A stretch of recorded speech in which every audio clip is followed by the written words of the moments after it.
যি ভাৰত ৰত্ন ডক্টৰ ভূপেন হাজৰিকাৰ ত্ৰয়োদশ মৃত্যু তিথি।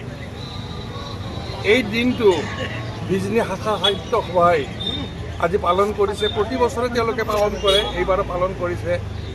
এইবাৰ তেওঁলোকৰ অলপ উৎসাহ বেছি।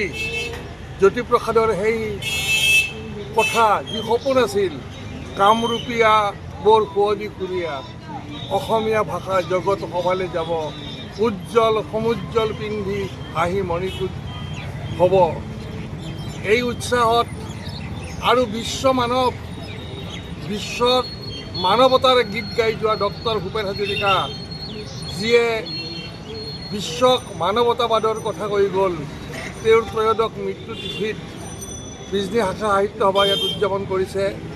আমি সমবেত হৈ ডক্টৰ ভূপেন হাজৰিকাক শ্ৰদ্ধাৰে কৰিছোঁ আৰু বিশ্বৰ মানৱক মই আহ্বান জনাইছোঁ, তেওঁৰ সেই মানৱতাবাদ, দুৰ্বল মানুহে যদি জীৱনৰ কোবাল নদী পাৰ হয় তোমাৰে সাহত, তুমি হেৰুৱাবানো কি? মানৱতাবাদৰ যি কথা ভূপেন হাজৰিকাই কৈ গ'ল, সেই মানৱতাবাদক আশ্ৰয় কৰি আজিৰ মানৱ সভ্যতা যেন চলে, তাকেই আহ্বান জনালোঁ। ধন্যবাদ।